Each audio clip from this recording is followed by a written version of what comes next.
Admiral Sarah Chen walked into the meeting room for the third time this month. She was tired of these visits. The room had white walls and a large table in the center. On one side sat creatures that looked like tall, thin humans with blue skin and silver eyes. These were the Zephyrians. On the other side were the Krillians, who looked like walking lizards with 4 arms and red scales. Both groups wanted the same thing from Earth. They wanted humans to pick a side in their war. "Admiral Chen," said Ambassador Velthorn of the Zephyrian Alliance. His voice was smooth like music. "Our offer still stands. Join us and we will share our technology. Your people will have faster ships, better weapons, and a place among the stars." The Krillian representative, General Caxdur, made a hissing sound. "Do not listen to their lies, human. The Zephyrians promise much but give little. We Krillians are honest. Join us and we will teach you the true ways of war. Your species shows promise in battle." Sarah looked at both of them. She had read their files many times. The Zephyrians and Krillians had been fighting for over 300 years. Their war had destroyed dozens of worlds and killed billions of people. Each side claimed the other started it. Each side said they were fighting for freedom and justice. "My answer is the same as before," Sarah said calmly. "Earth will not join your war. We choose to stay neutral." Velthorn's silver eyes grew bright. "You do not understand the stakes, Admiral. This war will decide the future of our galaxy. If you do not choose a side, you may find yourself conquered by whoever wins." "Is that a threat?" Sarah asked. "It is reality," Caxtur said, his forearms moving as he spoke. "Wars this large do not allow for neutral parties. Eventually everyone must choose." Sarah stood up from her chair. She was a small woman, but her voice was strong. "Let me make something very clear to both of you. Earth has seen enough war. We nearly destroyed ourselves in the global wars 50 years ago. We learned that war only brings death and suffering.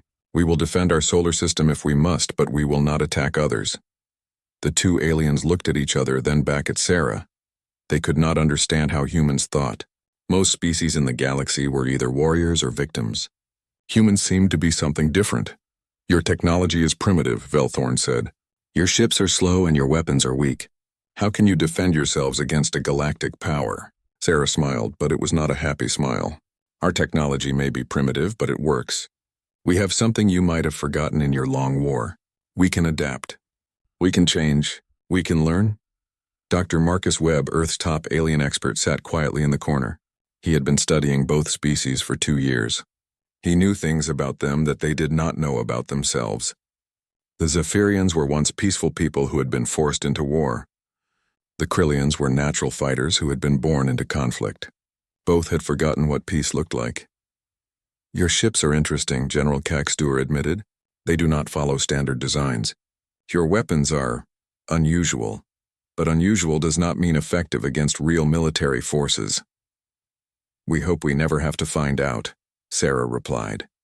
The meeting continued for another hour. Both sides offered bribes, threatened consequences, and tried to convince Earth to join them. Sarah's answer never changed. Earth would remain neutral. They would trade with both sides if possible, but they would not fight for either. When the aliens finally left, Dr. Webb approached Sarah. "They don't understand us at all," he said. "No, they don't," Sarah agreed. "They think we're afraid to fight. They think we're weak. Are we weak?" Webb asked. Sarah looked out the window at Earth below. She could see the lights of cities, the movement of ships in orbit, and the construction of new space stations. Humanity was growing stronger every day, but not in the way the aliens expected. "We're not weak, Marcus. We're careful. There's a difference. What if they don't accept our neutrality?" Webb asked. "What if they force us to choose?" Sarah was quiet for a long moment. "Then they'll learn why we choose not to fight. They'll learn that some sleeping giants are better left alone." Over the next few weeks, both alien factions sent more representatives to Earth. They offered technology, money, and promises of power some human leaders wanted to accept. The new weapons could help defend Earth. The faster ships could help humans explore the galaxy. But Sarah and the Defense Council held firm. They had studied the history of this war. Every species that joined one side or the other ended up destroyed or enslaved. The war consumed everything it touched. Captain Elena Vasquez commanded one of Earth's patrol ships. She had fought in the border wars before first contact with aliens. She understood what Sarah was trying to do. "The aliens think we're scared," she told her crew. They think we don't fight because we can't fight. They're wrong. We don't fight because we know what happens when we do. Her weapons officer, Lieutenant Jake Morrison, looked confused. What do you mean, Captain? Humans don't fight like other species, Elena explained. When we fight to win. When we win, we make sure we never have to fight again. The aliens fight for territory, for resources, for honor. Humans fight for survival, and when we fight for survival, we don't follow anyone else's rules. The alien representatives kept coming to Earth. Each time they seemed more frustrated. They could not understand how a species could refuse to join such an important war.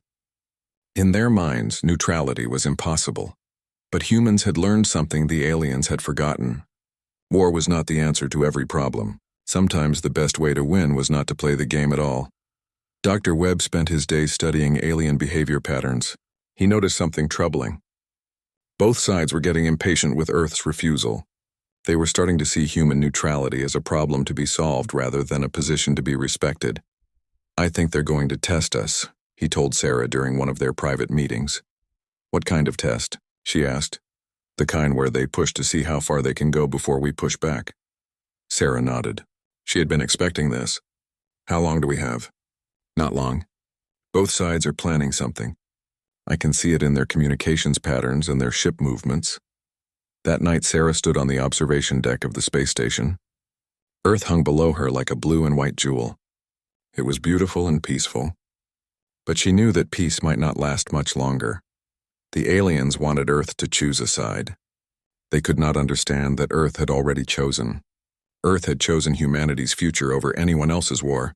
Soon, very soon, the aliens would learn what happened when they tried to force that choice. Sarah hoped they would be wise enough to back down when they realized their mistake.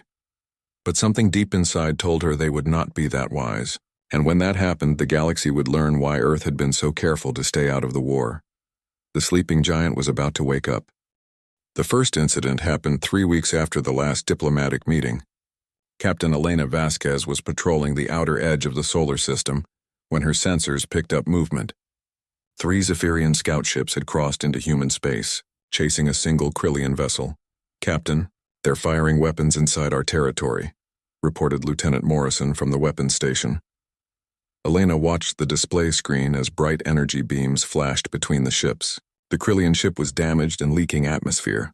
The Zephyrian ships were closing in for the kill. Send a message to all ships, Elena ordered. This is Captain Vasquez of the UES Defender. You are in violation of Earth space. Cease fire and withdraw immediately. The Zephyrian commander responded quickly. Human vessel, this is a military operation. The Krillian ship carries weapons meant for terrorist attacks. We will complete our mission and withdraw. Negative, Elena replied. All combat operations in this system will cease now, or we will intervene. There was silence for a moment. Then the Zephyrian ships destroyed the Krillian vessel and jumped away without another word.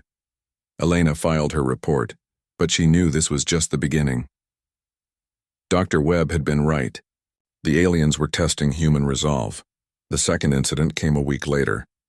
Krillian raiders attacked a human cargo ship carrying medical supplies to Mars. They claimed it was carrying weapons for the Zephyrians. The cargo ship's crew was rescued, but the ship itself was destroyed. When Admiral Chen demanded an explanation, the Krillian ambassador said it was an honest mistake. Your cargo manifests are unclear. In wartime, we must be careful. We regret the error and will pay compensation. The third incident was worse. A joint human-alien research station on Europa was studying new forms of energy. The station had scientists from Earth working alongside some Zephyrian researchers. It was supposed to be a symbol of peaceful cooperation. The station was destroyed by a Zephyrian military strike. Dr. Marcus Webb was one of the first to arrive at the wreckage. What he found made him sick. The station had been hit by precision weapons. Every section had been carefully targeted. There were no survivors. 43 humans had died. Among them was Dr. Lisa Park, who had been Webb's student. She was only 25 years old and had dreamed of exploring the galaxy in peace. The Zephyrian explanation came within hours. Ambassador Velthorn appeared on every news channel across Earth. We deeply regret the loss of human life, he said, his silver eyes showing what looked like genuine sadness. However, our intelligence indicated that Krillian agents had infiltrated the station. They were planning to steal research and use it to build new weapons. We had no choice but to act quickly to prevent a greater disaster. Admiral Chen's response was broadcast around the world. She stood at a podium with the flags of Earth behind her. Her voice was calm, but her eyes were cold as ice. The destruction of Europa Station was an act of war against civilians, she said. 43 innocent people died because aliens brought their conflict into our home. This will not happen again. She paused and looked directly into the camera. Any further violation of human space or attacks on human citizens will be met with defensive action. We will protect ourselves and our people. The Zephyrian ambassador tried to schedule another meeting, but Admiral Chen refused to see him.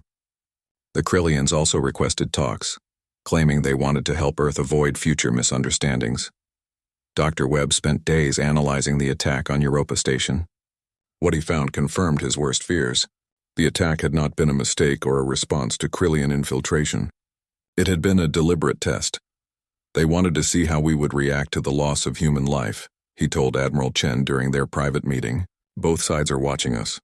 They're trying to figure out if we're really as peaceful as we claim, or if we're just waiting for an excuse to join the war. What did they learn? Chen asked. That we don't start fights, Webb replied. But I don't think they understand what that means. They think we're weak because we didn't immediately attack them back. Chen looked at the reports on her desk. Intelligence showed both alien fleets moving closer to the solar system. Trade ships from both sides were requesting permission to dock at human stations. Everything looked normal on the surface, but Webb was right. This was all preparation for something bigger. Captain Vasquez received new orders the next day.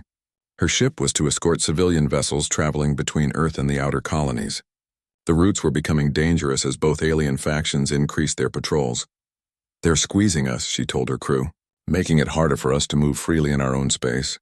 They want us to ask for protection. Lieutenant Morrison checked his weapon systems for the third time that day. What happens if we ask for protection, Captain? Then we have to choose who protects us, Elena replied. And once we choose, we're in their war whether we want to be or not. The pressure continued to build over the following weeks. Human cargo ships were accidentally targeted by both sides. Patrol vessels were forced to avoid certain areas where alien fleets were conducting exercises. Communication. Satellites were jammed during routine maintenance of alien equipment. Each incident was small. Each had a reasonable explanation, but together they painted a clear picture. The aliens were making human life difficult until Earth agreed to pick a side. Admiral Chen called a meeting of the Defense Council. Representatives from every human colony and military base attended by video link. The question was simple. How long could Earth maintain its neutrality? The economic pressure is working, reported Director Hayes from the Mars colony. Our shipping costs have increased by 40%. Some of our suppliers are afraid to travel through areas where the aliens operate. Military pressure is increasing too, added General Torres from the Luna base. We're tracking more alien ships in our space every day. They claim they're chasing enemies, but they're really mapping our defenses. Admiral Chen listened to every report. The picture was clear. The aliens were slowly choking Earth's independence. They were making neutrality impossible by making it too expensive to maintain. They think they're being clever, Chen said finally. They think they can force us to choose without making us angry. They're wrong. Dr. Webb raised his hand. Admiral, I've been analyzing their behavior patterns. Both species show signs of escalation. They're not going to stop with economic pressure. They're building up to something more direct. How direct? Chen asked. Direct enough to make us choose quickly, Webb replied. They're running out of patience. And when aliens like these run out of patience, people die. That night, Chen stood in her office looking at pictures of the Europa Station victims. 43 faces looked back at her. Scientists, engineers, and researchers who had wanted to make the galaxy a better place. She thought about Captain Vasquez's words. Humans fought differently than other species. They fought to win, and they fought to make sure they never had to fight again. The aliens wanted Earth to choose a side in their war. They thought they could force that choice through pressure and intimidation. They were about to learn that forcing humans to do anything was a very dangerous game. Chen picked up her secure communication device and sent a message to every human military commander in the solar system. The message was short. Prepare for escalation. Defensive positions only. Wait for my signal. The aliens thought they were slowly tightening a trap around Earth. They did not realize they were walking into one instead. Captain Elena Vasquez was returning from a routine patrol when the distress signal reached her ship. The UES Defiance had been checking the outer asteroid belt for illegal alien activity. It was supposed to be a quiet mission, Captain. We're receiving an emergency transmission, reported Communications Officer Sarah Kim. It's from the civilian transport New Horizon. Elena knew that ship. It was carrying 300 colonists to humanity's first settlement outside the solar system. Families who wanted to build a new life on Kepler 442b. Men, women, and children who represented humanity's hope for the future. Put it through, Elena ordered. The voice that came through the speakers was broken by static and panic. This is Captain Rodriguez of the New Horizon. We are under attack by unknown vessels. Our engines are damaged. We have casualties. Please help us. Elena's blood ran cold. Set course for their last known position. Maximum speed. The Defiance rushed through space toward the New Horizon's location. Elena hoped they would arrive in time to help. She hoped the attackers were just pirates who could be scared away. What she found was much worse. The New Horizon drifted in space like a broken toy. Its hull was torn open in dozens of places. The ship's lights were out. There was no sign of life. Captain, whispered Lieutenant Morrison, I'm reading massive hull breaches, plasma weapon damage. This wasn't pirates. Elena ordered a full scan of the wreckage. What they discovered made her crew fall silent. The New Horizon had been systematically destroyed. Every section had been targeted with military precision. The engine room, the life support systems, the communication center. But the worst discovery came when they scanned for escape pods. Captain, reported the sensor officer, his voice shaking, I count 24 escape pods. All of them have been destroyed. There are no survivors. Elena stared at the display screen. 300 people had died here. Not in battle, not defending their ship, but trying to escape. Someone had hunted them down and killed them one by one. Are there any bodies we can recover? She asked quietly. Yes, Captain. Several sections are still intact. Elena organized recovery teams to board the wreckage. What they found would haunt them forever. Among the dead were 89 children, babies who would never take their first steps on a new world, teenagers who would never grow up to explore the stars. In the ship's databanks, they found a recording. It was a message from the attackers, broadcast just before the final assault. The face that appeared on screen belonged to General Thax Moore, a high-ranking Krillian military commander. His red scales gleamed in the ship's lights as he spoke. Humans of Earth, he said, his voice full of cold satisfaction. You claim to be neutral in our war, but neutrality is a lie. Your ships carry supplies to our enemies. Your scientists work with Zephyrian researchers. Your very existence aids those who would destroy us. The general leaned closer to the camera. This ship carried families to establish a colony. But colonies are military outposts. Civilians are future soldiers. Children are future threats. We have eliminated this threat before it could grow. Elena's hands clenched into fists as she listened. Your leaders believe they can stay out of our war. Thaxmore continued. They are wrong. You will choose a side or we will choose for you. Join the Krillian Empire willingly and your people will live. Continue to aid our enemies and they will die. This is your only warning.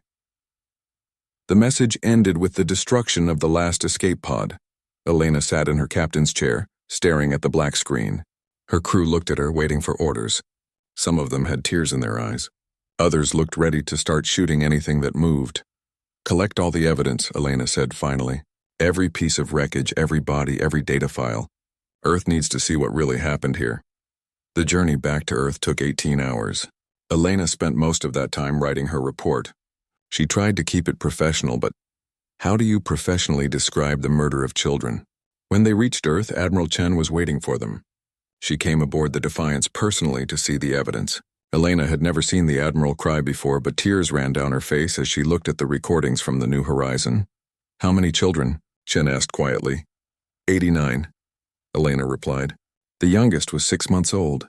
Chen closed her eyes for a long moment.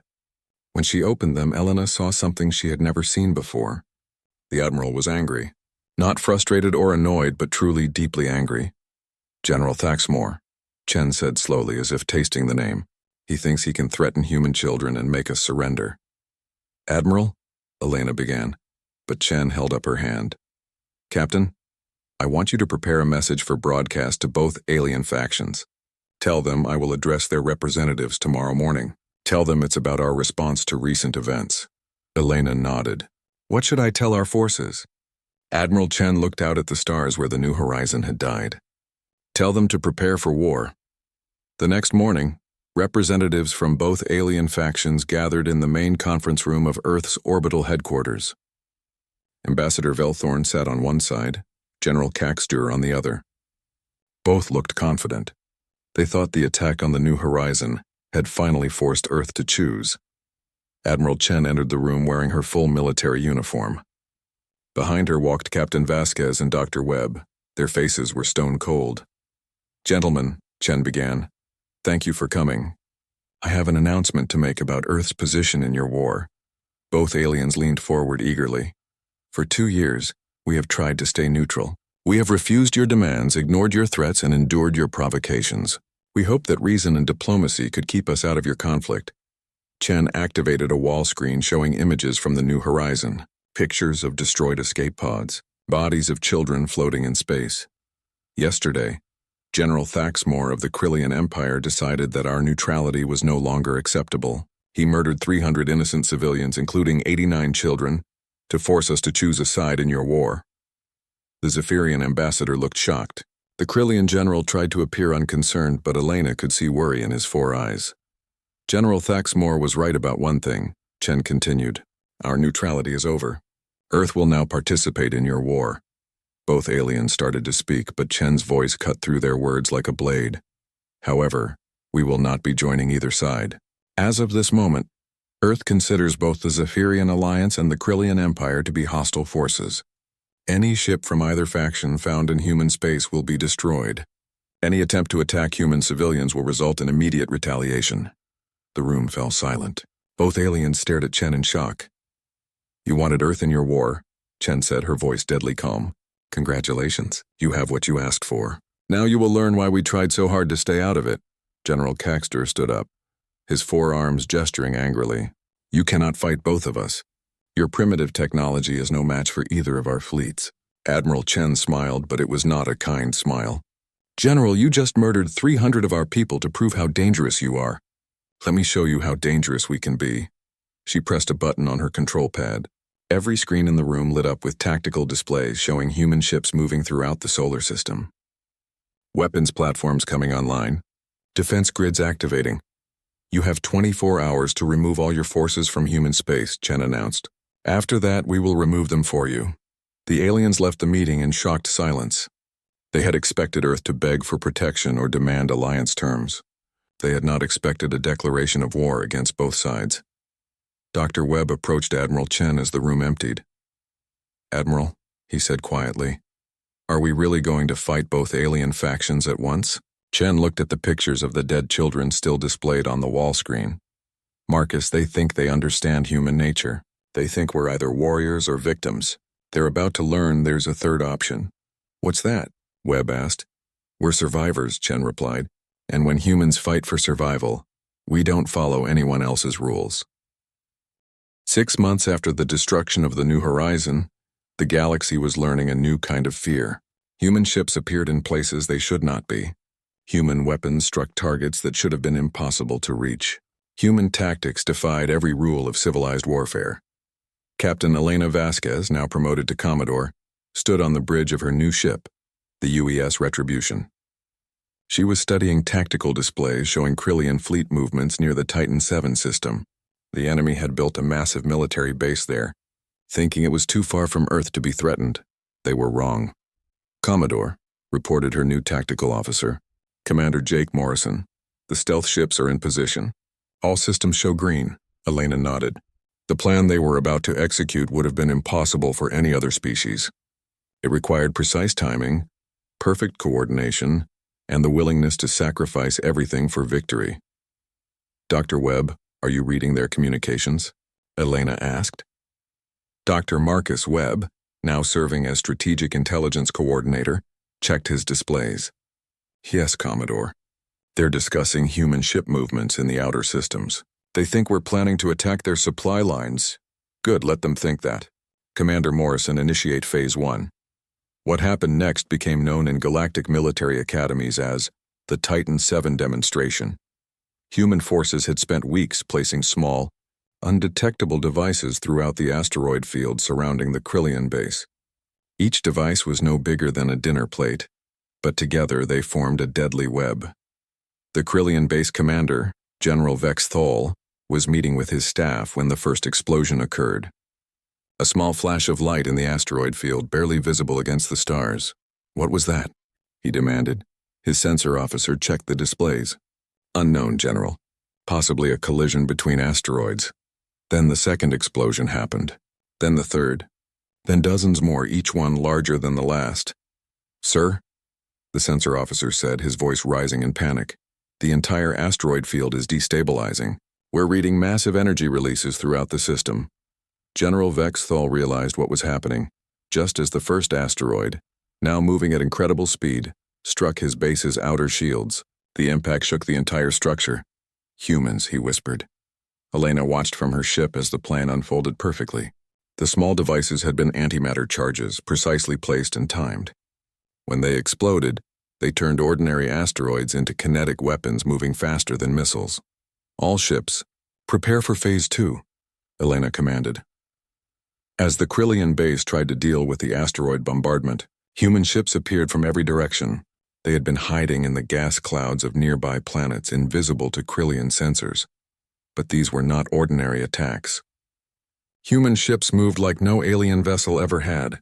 They used their own damaged hulls as shields for other ships. They rammed enemy vessels while their crews escaped in pods. They turned their engines into weapons and their weapons into engines. Commander Morrison watched his tactical display in amazement. "Commodore, the Krillians don't know how to respond. They're trying to use standard battle formations against us." "That's their mistake," Elena replied. "They fight like this is a game with rules. We fight like our species depends on winning." The battle for Titan 7 lasted only 4 hours. When it was over, the massive Krillian base was gone. Not damaged, not captured, but completely destroyed. The moon-sized structure had been broken apart and scattered across the system. But the humans were not finished. Dr. Webb had been working on something even more devastating than military victories. He had been studying alien psychology and finding ways to turn their own war against them. "Elena," he said during their next planning meeting, "I've identified weak points in both alien factions. The Zephyrians rely heavily on their supply chains. The Krillians depend on their command structure." "We can attack both without firing a shot. How?" Elena asked. Webb smiled, but it was not a pleasant expression. "Information warfare. We hack their systems, feed them false data, and watch them destroy each other." The operation began 2 weeks later. Human cyber specialists, working with AI systems that the aliens could not understand, penetrated both alien networks. They did not steal information or plant viruses. Instead, they became invisible editors of reality. Krillian supply ships began receiving orders to deliver weapons to Zephyrian forces. The orders looked genuine because they were genuine, just redirected. Zephyrian commanders started getting intelligence reports that led them to attack their own allies. The reports were real intelligence, just about the wrong targets. Admiral Chen watched the results from her command center on Earth. "Dr. Webb, explain to me what I'm seeing on these tactical displays." "Admiral, the Krillians just destroyed 3 of their own supply depots because they thought they were Zephyrian bases. The Zephyrians have recalled half their fleet to deal with what they believe are Krillian infiltrators in their own ranks. And these infiltrators don't exist. We just made them think they do." Within months, the galactic war that had raged for centuries began to collapse. Both sides were so busy fighting enemies that did not exist and protecting themselves from threats they had created that they could no longer fight each other effectively. But the most devastating human weapon was not technology or tactics. It was psychology. Captain Sarah Kim, now commanding her own ship, intercepted a Zephyrian fleet trying to retreat from a battle they thought they had lost. In reality, there had been no battle at all, just careful manipulation of their sensor data. "Zephyrian vessels," she broadcast. "This is Captain Kim of the Human Defense Force. You are surrounded and outgunned. Surrender now and you will be treated according to galactic law." The Zephyrian commander, Admiral Quelvin, responded with confusion. "Human ship, we do not see your fleet. Our sensors show only empty space." "That's because you're not seeing our ships, Admiral. You're seeing what we want you to see. Your sensors have been compromised for weeks. Every battle you think you fought, every victory you think you've won, every defeat you think you've suffered, we controlled all of it. The Zephyrian fleet surrendered without firing a shot. Similar scenes played out across the galaxy. Alien commanders who had never lost a battle found themselves defeated by enemies they could not see, could not understand, and could not fight. Dr. Webb analyzed the psychological impact of human tactics on both alien species. What he found was remarkable. "Admiral," he reported to Chen, "both factions are experiencing what humans would call a breakdown. They can no longer trust their own sensors, their own intelligence, or their own commanders. They're afraid to engage in any operation that might draw human attention." "Good," Chen replied. "How long until they ask for peace terms?" "They already are. Both sides have sent preliminary messages asking for ceasefire negotiations. They're too afraid to continue fighting while humans are active in the theater." Elena received word of the peace overtures while planning another operation against a Krillian fortress. She looked at her tactical displays showing enemy positions, human ship movements, and battle plans that would have been unthinkable 6 months ago. "Stand down all offensive operations," she ordered. "Maintain defensive positions and await new orders." Commander Morrison looked confused. "Commodore, we had them on the run. Why are we stopping now?" Elena thought about the children who had died on the New Horizon. She thought about the families who would never be reunited. She thought about the price that both aliens and humans had paid for this war. "Because, Commander, we didn't start fighting to conquer anyone. We started fighting to make sure this never happens again. If they want to surrender, we let them. If they want peace, we give them peace. But on our terms." The galaxy was learning that humans did not fight wars the way other species did. They did not fight for territory or resources or glory. They fought to ensure their survival and the survival of anyone under their protection. And when humans fought for survival, they did not stop until the threat was completely eliminated.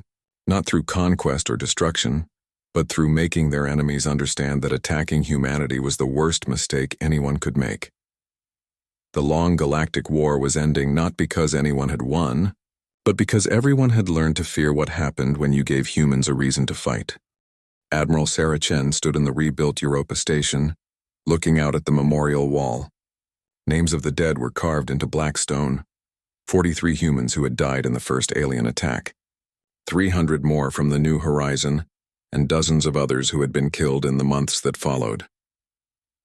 Today, representatives from both alien factions were coming to Earth, not to demand alliance or threaten war, but to beg for peace.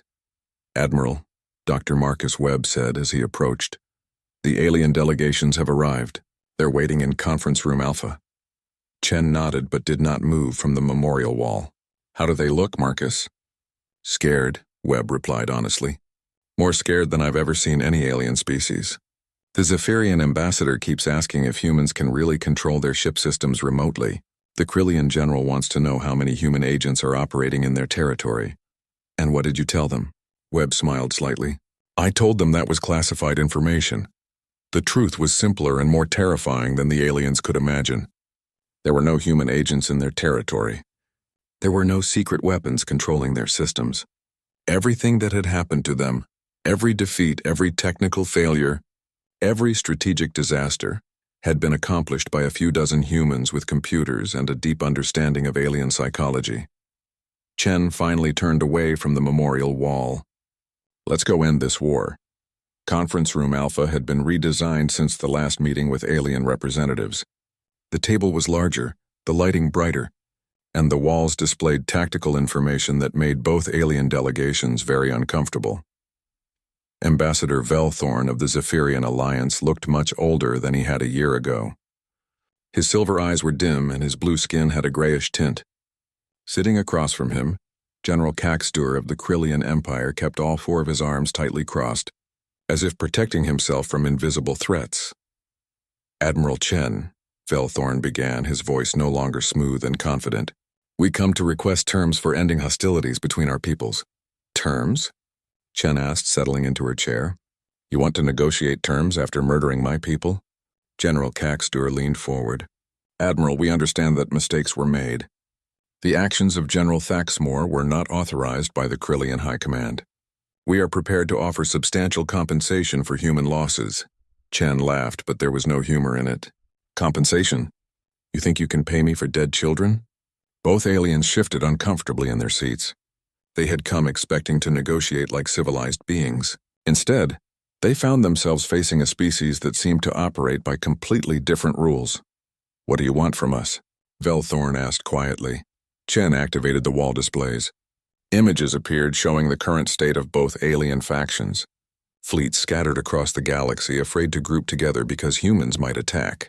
Supply lines disrupted because no one trusted their own logistics anymore. Command structures paralyzed because officers were afraid to give orders that might be intercepted and turned against them. I want you to understand what you started, Chen said. For 300 years you fought each other and destroyed everything you touched. You dragged every species you met into your war. You made the galaxy a place where only warriors could survive.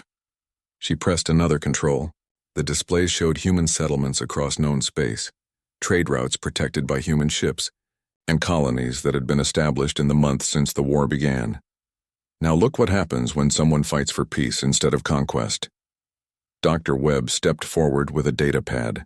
In the 8 months since human forces became active, the galaxy has seen a 70% reduction in military conflicts. Trade between previously hostile species has increased by 400%. 3 new alliances have been formed between species that had been enemies for centuries. How? Velthorn asked in amazement. Simple, Chen replied. We made everyone more afraid of us than they were of each other. When every species in the galaxy knows that starting a war might bring human attention, they find other ways to solve their problems. General Caxdur's scales had turned pale gray. What are your terms for peace? Chen leaned back in her chair. She had been planning this moment for months, working with Earth's best strategists and diplomats to create an agreement that would prevent future wars while allowing both alien factions to survive. First, she began, immediate cessation of all military hostilities within 50 light-years of Earth. This zone becomes neutral space under human protection. Both aliens nodded quickly. They had already pulled their fleets back much farther than that. Second, full reparations for all human losses. Not money, we don't want your currency. You will provide technology, raw materials, and expertise to help us build better defenses and expand our colonies. Agreed, both representatives said simultaneously. Third, establishment of protected shipping lanes for all civilian vessels regardless of species. Any attack on civilians will be considered an attack on humanity. Velthorn looked confused. You would protect our civilians as well? I would protect anyone's civilians, Chen replied firmly. Dead children are dead children regardless of what species they belong to. Fourth, creation of a joint monitoring force with human oversight to prevent future conflicts. You will share intelligence about potential threats and coordinate responses through human commanders. General Caxdur's 4 eyes widened. You want us to accept human authority over our military operations? I want you to accept human authority over your wars, Chen corrected. If you want to fight someone, you ask us first. If we say no, you find another way to solve the problem. If you ignore us and start fighting anyway, we will end the fight in whatever way we choose. Both aliens looked at each other across the table. The terms were harsh, but they had seen what happened when humans were forced to fight. Their species could accept human oversight or face human military action. The choice was obvious. We accept, Velthorn said quietly. We accept, echoed General Caxdur. Chen nodded and activated a recording device. Let the record show that as of this date, both the Zephyrian Alliance and the Krillian Empire formally surrender all claims to human territory and accept the terms of the Earth Accords. Dr. Webb handed her an official document. Chen signed it with slow, deliberate strokes, then passed it to the alien representatives. When they had both signed, she stood up. Gentlemen, the war is over. Your fleets will withdraw from human space within 48 hours. Reparation shipments will begin next week. The joint monitoring force will be established within 30 days. As the aliens prepared to leave, Velthorn turned back to Chen. Admiral, may I ask you something? What is it? How did you do it? How did a single species defeat 2 galactic empires in less than a year? Chen thought about her answer carefully. Ambassador, you made the mistake of thinking that humans fight the same way you do. You fight for territory, for resources, for honor. You follow rules and traditions that have guided warfare for thousands of years. She gestured toward the memorial wall visible through the window. We fought for something you had forgotten. We fought for the right to live in peace. And when you fight for that, you don't follow anyone else's rules. You make your own. After the aliens left, Chen and Webb stood alone in the conference room. The war that had defined the galaxy for centuries was finally over. Marcus, Chen said, do you think they'll keep the peace? Webb looked at the displays still showing human ships throughout the galaxy. They'll keep it because they're afraid not to. Both factions have seen what happens when humans are forced to fight. They know that starting another war might bring human attention. And human attention means human intervention. And if some other species decides to start a war, then they'll learn the same lesson, Webb replied. The galaxy has a new rule now.